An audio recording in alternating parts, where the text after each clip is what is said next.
Make something to store all this. And all this in a lot more organized fashion that I can find things when I need them. What I was using is I had a little bar here over the loft with some things hanging on it on S-hooks.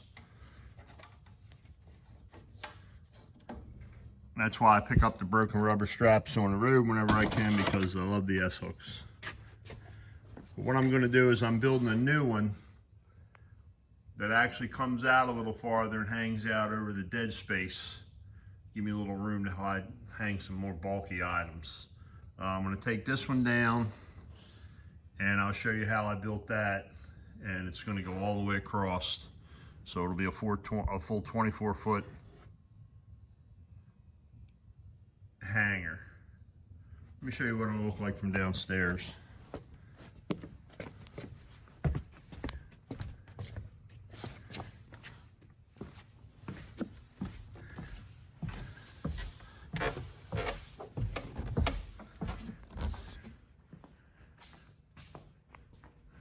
You see the new one will hang out a little bit more out into the airspace so that you don't have a tendency to be walking against it when you walk up in the loft. And it'll give me a lot more storage. It'll be about over 3 times the amount of what I had up there was storing. And it'll free up this pegboard. I've got some other items that I want to hang there, more architectural hardware type items, and also I can actually see what I got and actually start to use some of it instead of finding it buried in boxes and not even realizing that I had it. All right, I will get started here and I'll show you how I took this conduit and fabricated it into my new hose and cable storage. I'm going to start out with a 5-foot piece of 3/4 inch conduit, and I chose 5 foot when I started building this so that I could get 2 out of the normal 10-foot stick of conduit that you buy.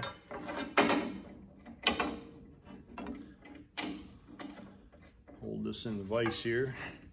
I'm just using an old copper tubing cutter.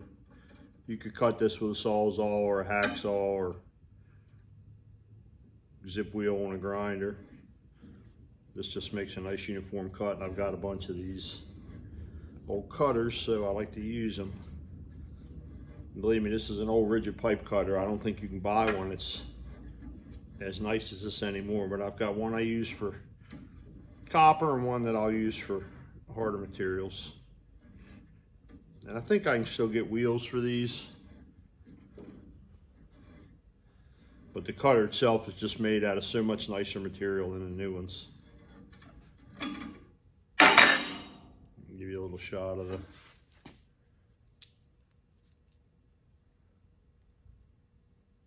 pipe cutter.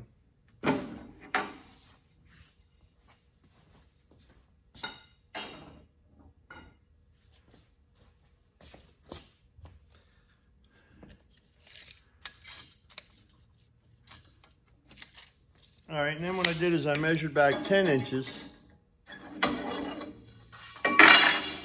to get my point for the bend. I'm trying to achieve a 45-degree bend. Took this old 3/4 inch conduit bender, and I'm lining my mark up on the pipe with the mark that I put on the bender. Nothing scientific about it. I'm just trying to recreate the same bend 6 times. Not that it has to be an exact angle, as long as they're all the same.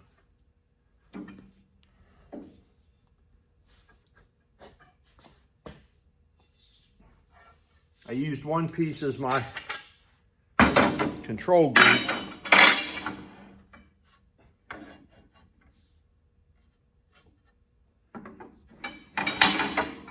So that I can make sure that they all match.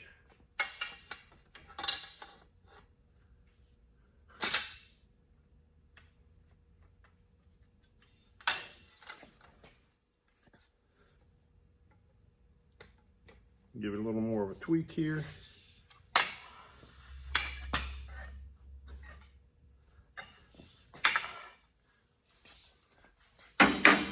just keep going until I've got all of them.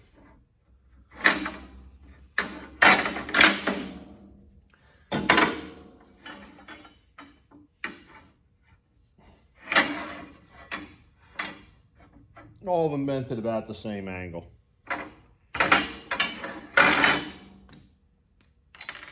Then I measured back 1.25 inches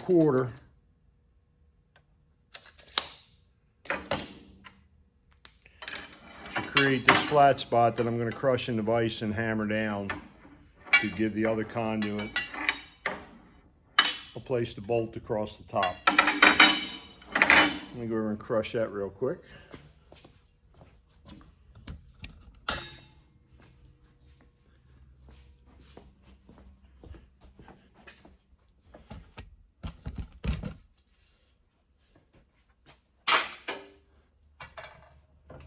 Just line my mark up with the vise. Make sure I'm fairly straight.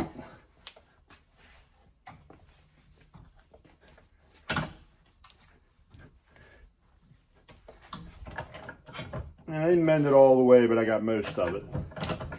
And then I will finish it off on the anvil.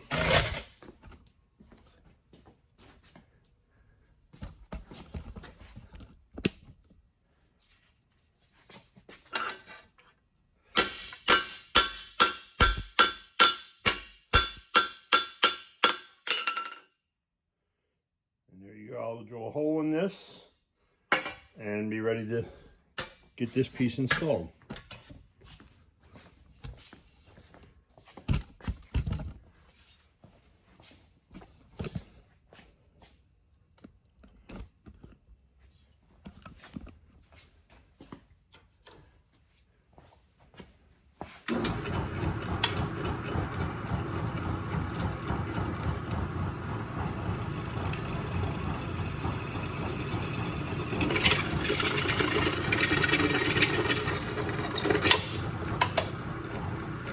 No real precision here.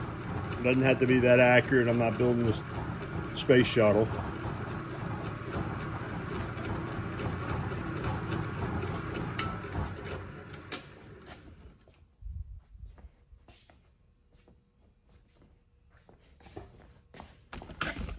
And now I can lay out my mounting holes.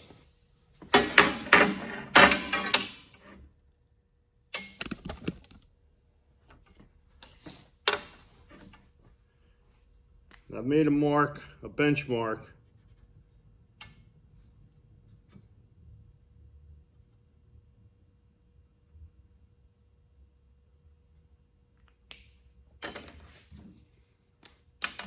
This mark here, you'll see in a minute when I install one.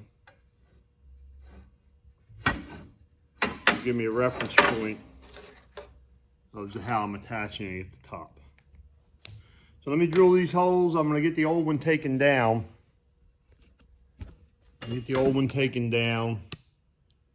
And we'll put this one up.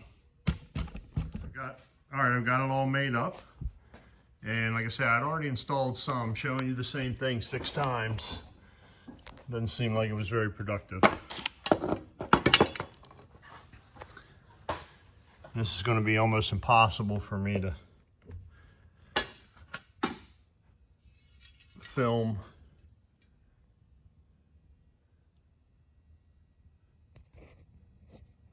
Let me put this up. I'll show you how I did it.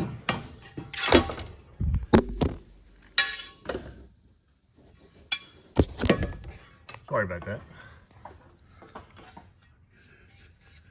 What I do is I put this mark level with the bottom of this 2x4, and that gave me my reference. This one here, because the old one was there, I'll put the bracket back up. That'll make things a little bit easier. I'll drive these lags in and then I'll be back to you.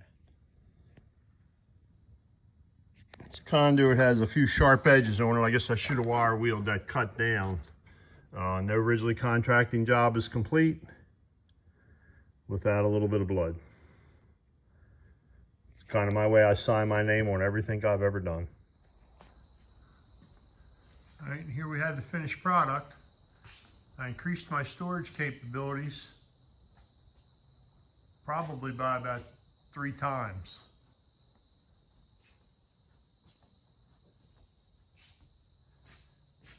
and it freed up a lot of pegboard where I'm going to put some other stuff, and kind of consolidates everything into one spot. I'll go upstairs and look at it from the top side.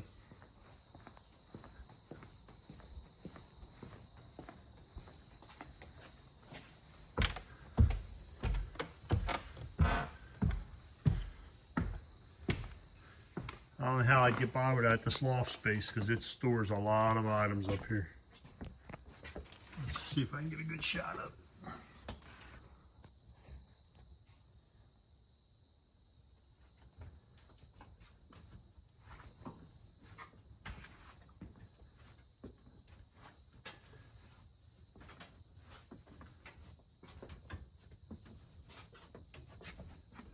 Doing equipment, there's a lot of little parts and pieces you have to have on hand to be able to fix stuff. I kind of worked out nice the way I 45'd it out over the airspace, leaves this aisleway clear with no obstructions. Well, there you have it. If you liked the video, please feel free to like and subscribe. It would help the channel. Thank you very much.